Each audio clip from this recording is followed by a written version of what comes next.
Бүгінгі лекциямыздың тақырыбы балабақшадағы музыкалық ырғақтық қимылдар. Сіздермен бірге өнер кафедрасының аға оқытушысы Исмағамбетова Шынар Қабатайқызы. Бірінші, ырғақтың маңызы. Ырғақтың маңызы баланың күнделікті өмірінде үлкен рөл атқарады. Ол да жаңа ән сияқты баламен өмір бойы бірге жаңағы балабақшада күнделікті пайдаланатын жаңағыдай форманың түрі. Осы ырғақ туралы Водовозованың айтқан мына сөзін мысалға келтіріп отырмын. Музыканың сүйемелдеуімен орындалатын қимылды ойындар музыканың өзі сияқты естуді, жеңілдікті және қимылдың икемділігін, музыкадан алатын әсерлерге шапшаң және дұрыс жауап бере білушілік қабілетті дамытады деп айтып өткен. Яғни баланың жаңа музыкаға еріп, музыкаға түсінуін бақылауға болады. Енді осы музыкалық қабілеттің дамуы, естуді және өзінің қимылдарын музыкамен үйлестіре білу, соны ары қарай жетілдіру, осы музыкалық қабілет дамуы болып табылады. Мектепке дейінгі жастағы балалар үшін бұл жаңағы ырғақтық жаттығулар, музыкалық ойын, би, қол ұстасып әндетіп билеу түрі осы музыкалық ырғаққа жатады. Сонымен қатар музыка және қимыл, бұл шығармалар балаларды сезімдік толғанысқа келтіріп, белгілі бір көңіл күйін келтіреді. Соның нәтижесінде жаңағыдай қимыл белгілі бір сипатқа ие болады. Мысалға, мерекелік марштың салтанатты түні адамды қуантады, жаңағыдай баланы жігерлендіреді. Бұл дененің тік ұстауын, қол мен аяқтың дәл және нық қимылын жаңағыдай айқындауға көрініс табады. Керісінше салмақты, баяу қимылды билер денені бос ұстауға, қимылды асықпай, барынша еркінділікпен жасауға мүмкіндік береді. Музыка мен қимыл арасында, яғни байланыс тек қана олардың жалпы сипаттағы үйлесімділігімен шектелмейді. Музыкалық образдың дамуы бір-біріне қарама-қарсы және ұқсас музыкалық құрылымдарды салыстыру, мәнерлеп орындау, ырғақтық өрнек ерекшелігі, динамикалық ерекшеліктер, қарқын, осының бәрі қимылдан көрініс табады. Қимыл өз кезінде ерекше мәнерлік беретін музыкалық шығарманы толық қабылдауға көмектеседі. Яғни музыканың жаңағыдай не айтқысы келгендігін толықтырады қимылдар. Мысалға, поезд деген жаңағыдай фортепианоның сүйемелдеумен орындалатын шығармада пойыздың жүру кезіндегі тырсылдағанын, жылдамдығын, жүгірісін бейнелеп балалар солай қимыл жасаса, ал мынау ұшақтар деген шығармада балалар ұшақтың ұшудағы қалай көрініс, қалай ұшатындығын, қимылын, соларды осы арнайы көрсетілген қимылдар арқылы жеткізе алады. Жалпы музыкалық ырғақты қимылдарды дамытудың программалық талаптары қандай? Соған тоқталсақ, олардың бәрі бірінші балалардың жас ерекшеліктеріне байланысты. Сол балалар бір жас кезінде музыкалық ырғақты, оның ішінде музыкалық үнге байланысты қимылдар көрсете алады. Ол еліктеушілік әрекетімен ерекшеленеді. Үлкен адам баланың орындаушылығын жандандыра түсетін, сонымен көңілді қимыл жасауға, би әуеніне жай немесе тез ойналатын шығармаға байланысты қимылдары болады. Солардың бәрі осы музыкалық ырғақтық қимылдарға жатады. 2-3 жастағы балалар музыкалық қимылды өздігінен білдіреді, көрсете алады. Яғни олар жаңа ойындарда кейіпкерлер әрекетін көрсетуде осы жаңағыдай қимылдар пайдаланады. Ол жеке дара орындау кезінде жаңағыдай жекеленген әрекеттерді пайдаланса, сонымен қатар топпен орындау кезде жаңағыдай балалар бәрі топ болып бірге синхронды түрде орындауға тырысады. 4 жасқа келгенде балалар ойынның жекеленген сәттерін жаңағыдай еске түсіре отырып, жаңағыдай ойын айта алады өзін, сосын жаңағыдай немесе жаңа ойын қимылдармен көрсете алады. 5 жасында бала жаңағы музыкалық ырғақтық ойындар, жаттығулар жөнінде олардың тақырыбы, сюжеті туралы әңгімелей отырып, қысқаша жаңағыдай айтып, жаңа музыка жайлы айтып, сондағы жаңа музыкаға өзіндік қимылдарды келтіре алуына болады. 6 жастағы балалар өздерінің әңгімелеріне музыка мен қимылдың арасында кейбір байланысын көрсете отырып, жаңа шығарманы тыңдау арқылы жаңағыдай ойындардағы жаңағыдай қол ұстасып жүру, ән айту, қол ұстасып жүріп билеу, қимыл жүйелерін жаңағыдай есіне түсіре алады. Жалпы пайдаланады өзі, соларды көрсете алады. 7 жастағы балалар музыканы белсенді түрде жаңағыдай қабылдайды. Сол себепті де оның қимылдары да соған байланысты. Яғни олар жаңағы шығарманың сөздегі сөйлемге, жаңағыдай құрылымына мән бере отырып, жаңа би билеген кезде соны ескеріп, яғни жаттығулар кезінде жаңағыдай қимыл түрлерін анықтап, дәл орындауға үйретеді. Балалар мына қимылдың бәрін әуеннің өлшеміне сай жасайды. Яғни егер әуен 2-де 4-ке саналса, ол қимылда сол 2-ге, егер әуен 3-ке саналса, қимылдарда сол 3-ке саналып үйретіледі. Енді қандай міндеттер бар? Міндеттер жалпы сабақтағы тәрбие мен үйретудің нақты міндеттеріне байланысты. Олар біріншіден музыкалық образдың дамуын қабылдай білуге және қимылдарды жаңағыдай сипаттап, музыкалық көріністерді барынша айқын құралдармен үйлестіре білу керек. Сосын ырғақты мәнерлі орындау керек. Музыкалық ойындар кезінде ойнай білуге, сосын қол ұстасып жүріп өлең айтуға, сосын сабақта немесе сабақтан тыс өздері билей білуге үйретеді. Сонымен қатар баланың ырғақтық сезімін дамытады. Музыкадағы ырғақ мәдениеттерді сезінуге, қимылдар арқылы жаңағыдай сол өлеңді мағынасын бере білуге үйретеді. Мектепке дейінгі ересек жастағы балалардың бойында негізінен жеке дара өзіндік ойындық образ көрінісін табатын көркем шығармашылық қабілет, би қимылдарын ойлап табуы жақсы қалыптасқан. Сол себепті де олар жаңағыдай өзінің шығармашылық қабілетін қалыптастыруға мүмкіндік береді. Келесі жаңағы музыкалық ырғақтық қимылда ырғақтық деген сөздің мағынасы өте қиын. Сол себепті образдардың дамуы мен алмасуы, жаңағыдай шағын құрылымдағы ойлар, сезімдер немесе шығарманың құрылымы мен қарқындылығына, жылдамдығына, дауыс күшеюі, өзгеруіне байланысты. Сондықтан да ырғақтық жүйесін үйрену сабақтың процесінде әсіресе музыка деген ықыласты дамытады, баланың ықыласын дамытып, оны сезінуге, ырғақты сезінуге үйретеді. Сабақ кезінде жаңағы музыкалық тәрбиеші үшін бұл өте маңызды деп айтуға болады. Музыкалық ырғақтық дағдылар, яғни олар баланың жасына байланысты, айтып өткендей, программаға арналған программаға сай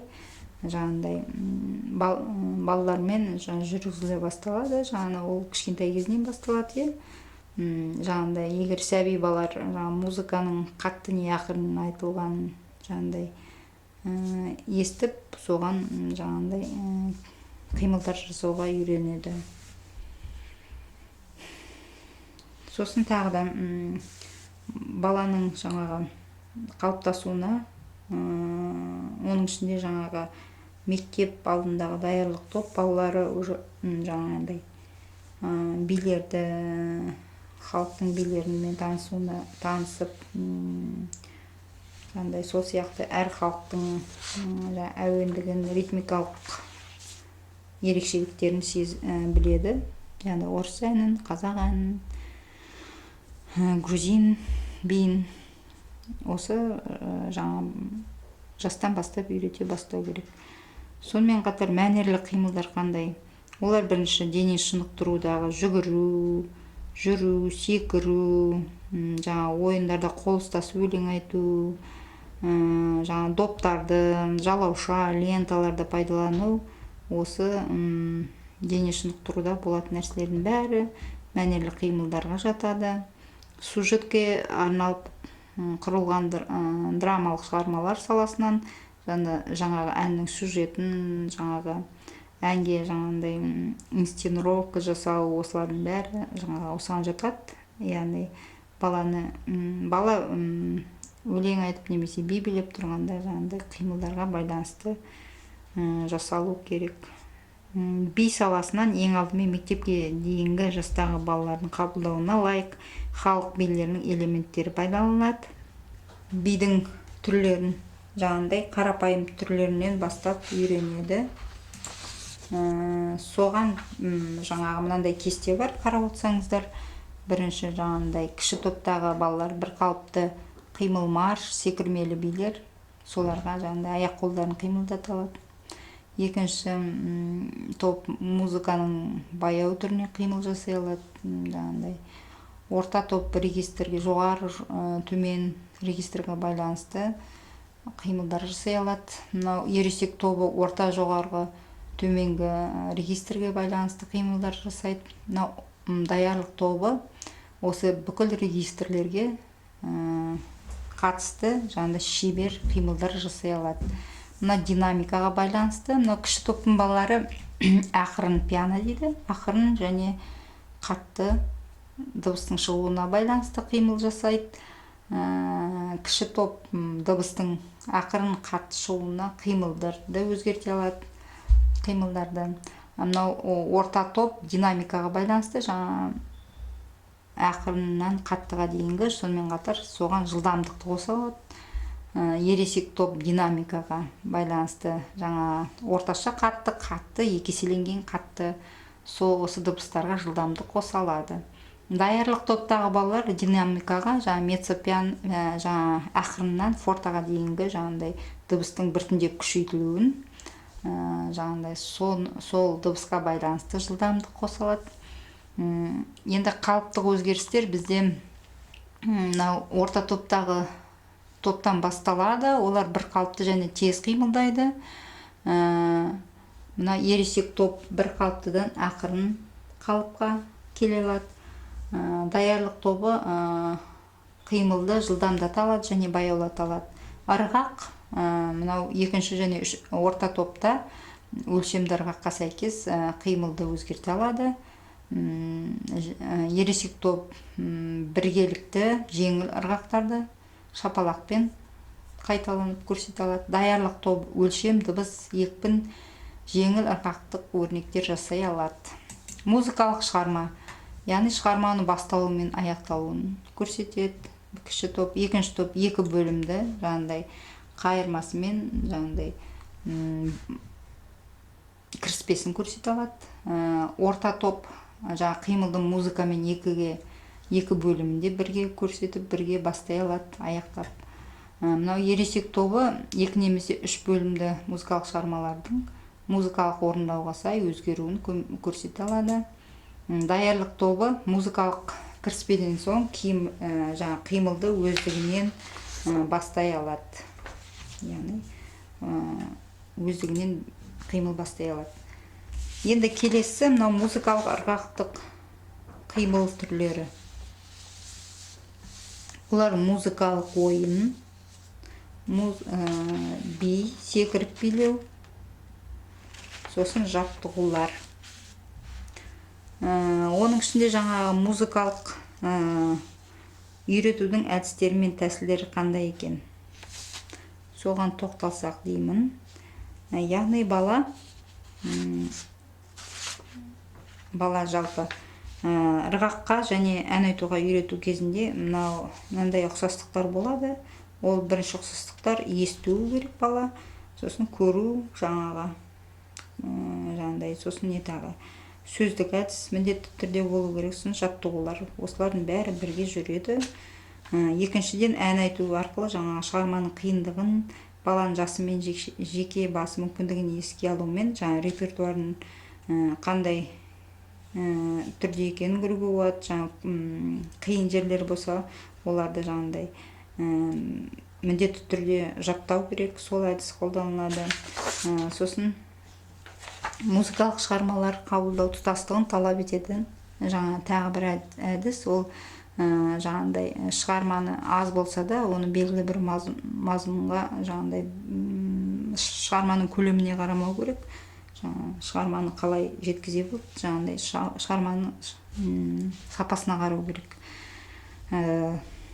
Олар көбінесе жаңағы сюжеттік ойындар кезінде жаңа көрсетілетін қимылдар, сосын жаңа сол кездегі жаңағыдай баланың қимылдары, қыз баланың қимылдары, соларды көрсете білу керек.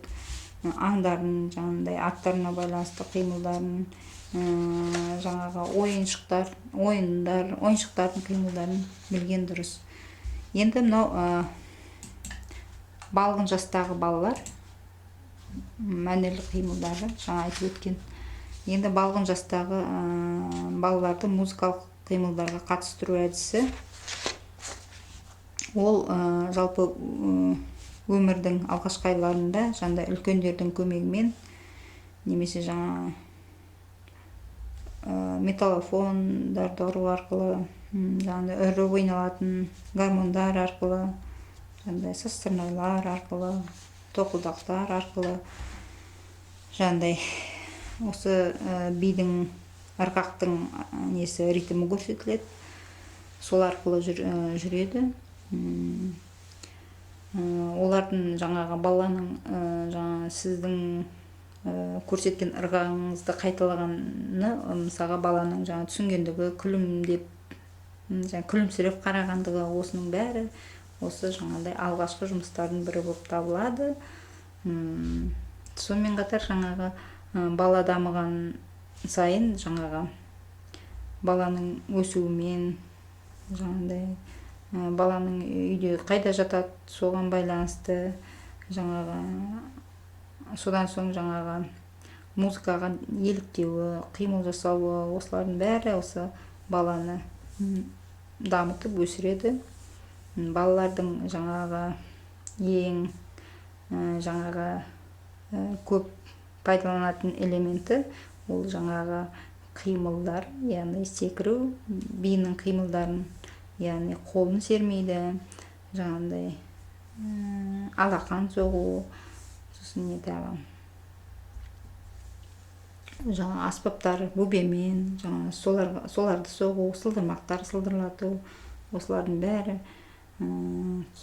осы жастағы балаларға тән жаңағыдай ырғақтық қимылдар болып табылады.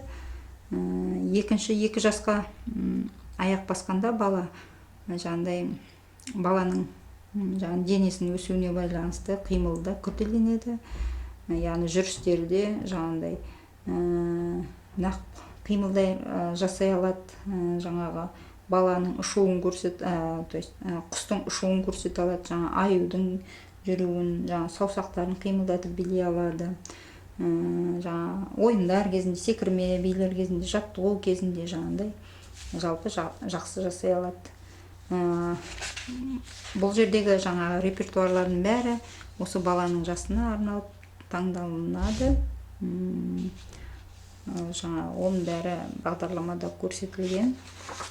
Тек қана сомен дайындалу керек.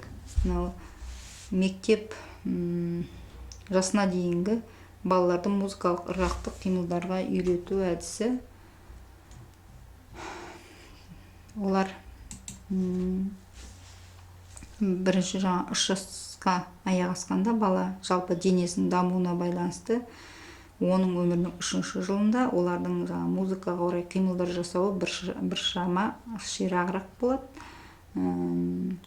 Қимылдың жалпы сипаттары олар жүгіру және жүру, жаңағыдай музыка басталғанда бірге жүгіру музыкамен, музыка аяқталғанда музыкамен бірге тоқтау. Осы қарапайым түрлері. 4 жасқа аяқ басқанда бала сәбидің жаңа 2-ші тобында музыкалық ырғақтық қимылдың дағдылары, көлемі ұлғая түседі. Жаңа тапсырмада қиындай бастайды. Яғни жылдам ойнайтын шығармаға, жаңа биге, маршқа, солардың әуеніне сәйкес жүргізу, жүгірту, секіру, жаңағы әннің жаңағындай әуеніне байланысты бір қалыпты, жылдам, немесе ақырын, немесе күшті деген сияқты осы динамикалық реңдерді бейнелей отырып жүргізу. Яғни баланың жаңағы зейін музыкалық дамыту. Осы кездегі жаңа музыкалық шығармалар олар жаңағы баланың жасына байланысты жасалынады, бейнеленеді. Олар бейнелі жаңағы доппен ойнау, қар лақтырып ойнау деген сияқты әндерді пайдалануға болады.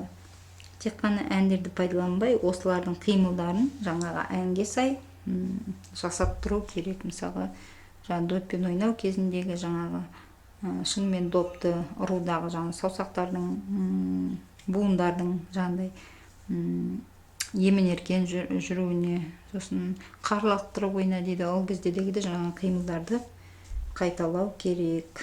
Балғын жастағы балаларды музыкалық қимылдарға қатыстыру әдісі. Яғни бала жаңағы оның бәрі баланың жасына байланысты.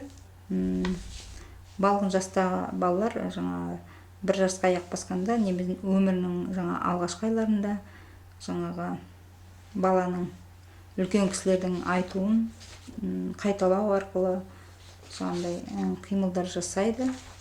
Сол арқылы жаңа бала өзінің музыкалық ырғақтық қимылдарын жаңағыдай қалыптастыра бастайды. Міндетті түрде жаңа осы музыкалық ырғақтық қимылды үйретер кезде жаңа ән керек, әннің сөзі жаңа қарапайым болу керек, және қимылдардың өзі сол жаңа жасқа байланысты болу керек. Енді мынау келесі орта топтағы балаларды музыкалық ырғақтық қимылдарға үйрету әдісі. Яғни бұл кезде балалардың қимылдары жаңағыдай мектепке дейінгі балалар үшін олардың ынтасымен өздігінен жұмыс істеуін жаңа дамыту керек. Олар ойынның кейіпкерлерін жаңа өздерінше бейнелей алады, билей алады, қимыл жасай алады өздерінше. Сонымен қатар жаңа музыка деген ынтасын айттым ғой, қалыптастыру керек. Солардың бірі жаңа педагог үйрету кезінде жаңа міндетті түрде жаңағы балалардың бойындағы жаңағы ырғақты дұрыс орындауын қадағалау керек. Жаңа бала 5 жасқа толғанда музыкалық мәнердің мейлінше қарапайым элементтерін ажырата алады, сезеді, түсінеді, музыканы тұтас түрінде қабылдай алады. Сондықтан да ол қарқынның жылдамдығын, өзгешелігін, жаңа пьесадағы мысалы аю болса, аюдың жүрісін, қоян болса, қоянның жылдамдығын, қимылдарын жаңа үйрету осы жастағы балаларға арналған. Бұл жастағы балалар жаңа қимыл түрін тез және жеңіл түрде меңгереді. Және 5 жастағы балалар меңгеріп алуға тиісті музыкалық дағдылар, жаңа біліктіліктер Олар мысалға музыкалық ерекшелігіне қарай қимыл жасау. Мысалға ол жылдамдыққа қатты тез орындалатын және ақырын орындалатын шығармаға байланысты. Сосын дауыстың жоғары немесе төмен көрсеткішіне байланысты қимылдар жасай алады. Бір қалыпты және тез қарқынмен қимылдар жасай алады. Сосын сергек шығармаға қимыл жасайды. Сосын оң жақ, сол жақ, жоғары, төмен қарай жалаушаларды, орамалдарды жаңағыдай пайдалана алады бұл жастағы балалар. Сосын тағы би қимылдарын орындай алады. Жаңа өкшемен тұру, бір аяқпен жерді тақылдату, алақандармен жаңа тізелерін соғу, сосын қолдарын әрі бері айналдыра алады. Сосын жекелей немесе жұп болып айнала билей алады. Сосын таныс қимылдарын өздігімен пайдаланып, жаңа өздігімен жаңа билерді орындай алады бұл жаста балалар.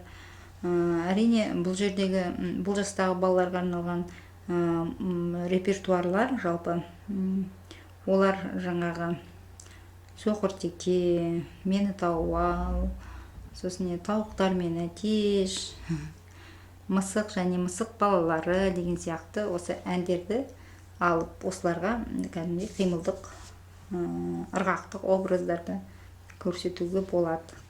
Қимыл арқылы образ көрсетуге болады. Әдістер мен тәсілдер қандай бұл кездерде? Әрине ең бастысы міндеті жаңағы сол қалпы өзгермейді. Ол біріншіден педагог осы шығарманы жаңа қимылды мәнерлі түрде түсінікті балаға түсіндіріп көрсете алу керек.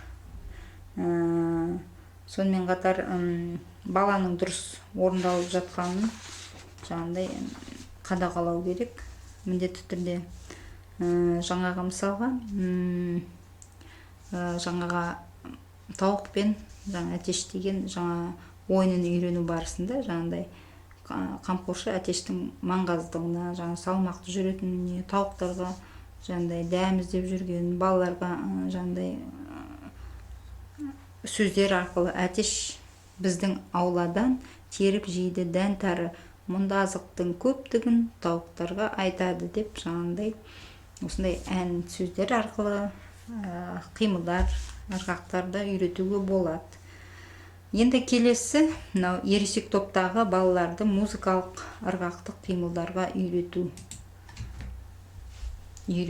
әдісі. Бұл музыкалық ырғақтық қимылдар музыканың сипатымен, оның музыкалық образдың дамуымен айқындалады. 6 жастағы бала шығарманы тұтас қабылдайды, қимыл жасайды өзі. Сонымен қатар музыкалық ойындар, секірмелер билейді, жаңағы қол ұстасып жүріп өлең айтады, және ырғақ жөнінде жаңағыдай өзіндік түсінігі қалыптасады. Жаңа кейбір тапсырмаларды алақанмен соғады, сосын тағы қимылдарды жаңағыдай өзінше күрделендіреді, немесе жаңағыдай ауыр би элементтерін үйренеді.